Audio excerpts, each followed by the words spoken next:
अध्यक्ष महोदय, हमारे देश के करोड़ों देशवासियों के संघर्ष में, अपने अधिकारों की पहचान में, इनकी कठिन से कठिन परिस्थितियों से लड़ने की अपार हिम्मत में और देश से न्याय की अपेक्षा में हमारे संविधान की ज्योत जल रही है।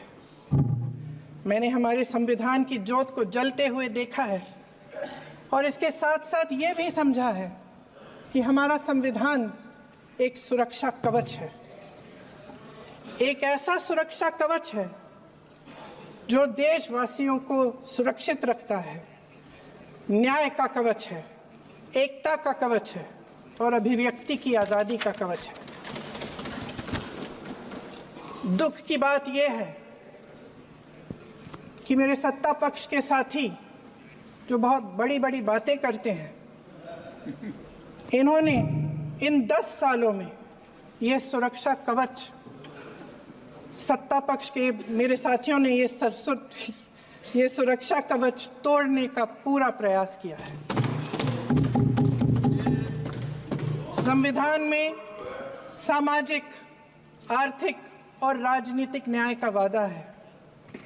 ये वादा एक सुरक्षा कवच है जिसको तोड़ने का काम शुरू हो चुका है। लैटरल एंट्री और निजीकरण के जरिए ये सरकार आरक्षण को कमजोर करने का काम कर रही है। अगर लोकसभा में ये नतीजे नहीं आए होते तो ये संविधान बदलने का काम भी शुरू कर लेते। सच्चाई ये है अध्यक्ष महोदय कि आज संविधान बार बार इसलिए कह रहे हैं क्योंकि इस चुनाव में इनको पता चल गया कि इस देश की जनता ही इस संविधान को सुरक्षित रखेगी,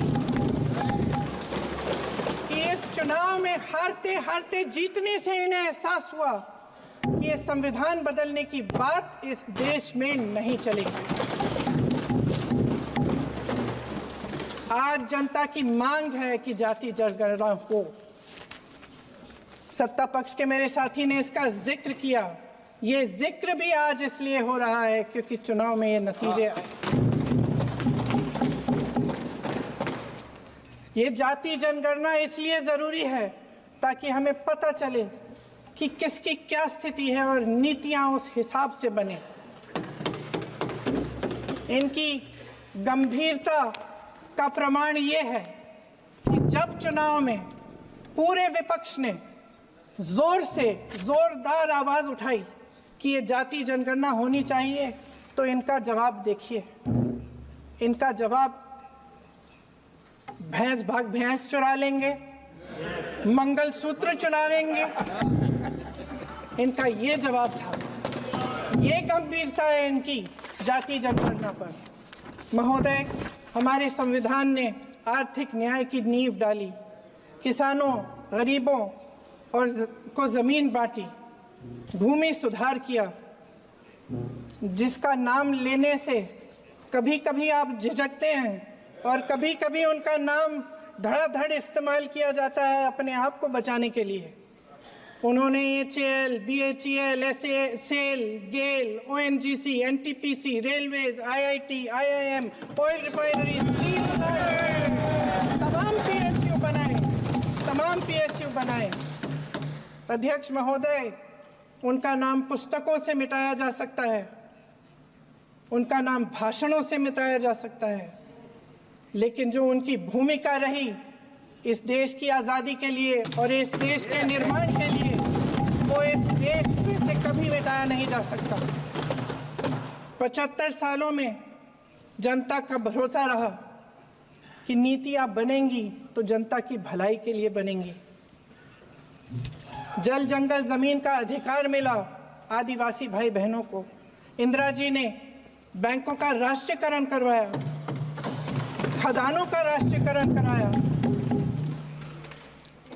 कांग्रेस और यूपीए की सरकारों में शिक्षा का, भोजन का अधिकार मिला। 75 सालों में जनता का भरोसा मिला। पहले संसद चलती थी तो जनता की उम्मीद होती थी कि सरकार महंगाई और बेरोजगारी पर चर्चा करेगी, कोई उपाय निकालेगी, कोई रास्ता निकालेगी। लोग मानते थे कि अगर कोई नई आर्थिक नीति बनेगी तो देश की अर्थव्यवस्था को मजबूत बनाने के लिए बनेगी, तो भारतीय बाजार को मजबूत बनाने के लिए बनेगी, उनके भविष्य को मजबूत बनाने के लिए बनेगी। किसान और आदिवासी भाई बहन भरोसा करते थे कि यदि जमीन के कानून में संशोधन होगा तो उन्हीं की भलाई के लिए होगा। आप नारी शक्ति की बात करते हैं। आज चुनाव की वजह से शायद इतनी बातचीत हो रही है नारी शक्ति के बारे में, क्योंकि हमारे संविधान ने महिलाओं को ये अधिकार दिया, उनकी शक्ति को परिवर्तित किया वोट में। और आज आपको पहचानना पड़ रहा है कि महिलाओं के बिना, कि नारी शक्ति के बिना ये सरकारें नहीं बन सकती हैं। इसीलिए आज आप नारी शक्ति की बातें दोहरा रहे हैं। जो आप नारी शक्ति का अधिनियम लाए हैं उसको लागू क्यों नहीं करते? वो 10 साल बाद लागू क्यों होगा? क्या आज की नारी 10 साल इंतजार करेगी उसके लागू करने के लिए? क्या बात है, क्या बात है।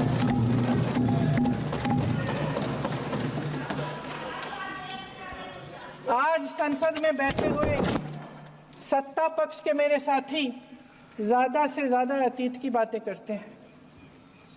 1921 में क्या हुआ, कब हुआ, नेहरू जी ने क्या किया।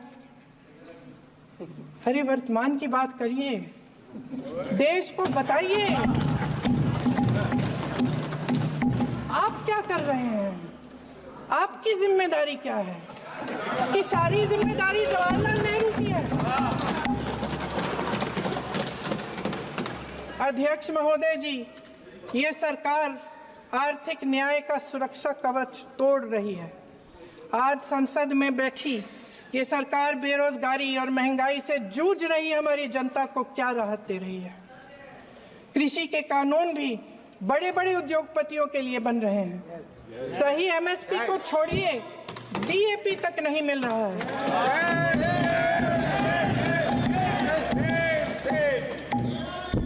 वायनाड से लेकर ललितपुर तक इस देश का किसान रो रहा है।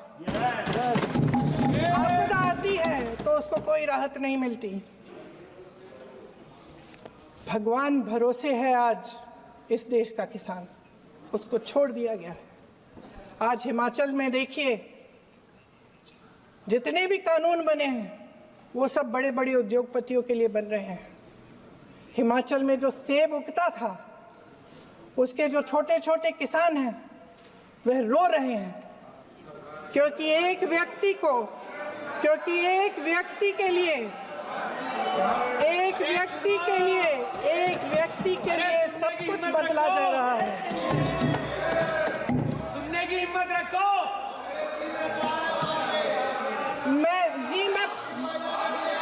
अध्यक्ष महोदय जी, अध्यक्ष महोदय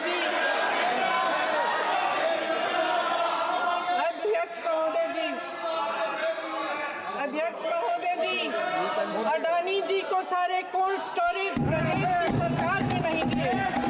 अडानी जी को सारे कोल्ड स्टोरेज आपकी सरकार ने दिए। देश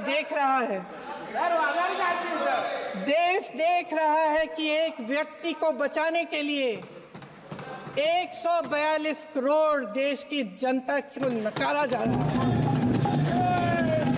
सारे बिजनेस, सारे संसाधन, सारी दौलत, सारे मौके एक ही व्यक्ति को सौंपे जा रहे हैं।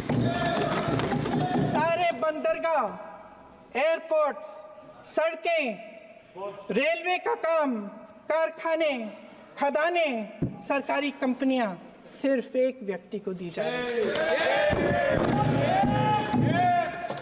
जनता के मन में हमेशा ये विश्वास होता था कि अगर कुछ नहीं है तो संविधान हमारी सुरक्षा करेगा, मगर आज आम लोगों के बीच ये धारणा बनती चली जा रही है कि सरकार सिर्फ अडानी जी के मुनाफे के लिए चल रही है। देश में बहुत तेजी से गैर बराबरी बढ़ रही है। जो गरीब है वो और गरीब हो रहा है, जो अमीर है वो और अमीर हो रहा है। इस सरकार ने आर्थिक न्याय की भी सुरक्षा कवच तोड़ दिया है। राजनीतिक न्याय की जब बात होती है, मेरे सत्ता पक्ष के साथी आज खड़े हुए और तमाम गिनती करने लग गए कि ऐसा हुआ वैसा हुआ 1975 में जो हुआ, तो सीख लीजिए ना।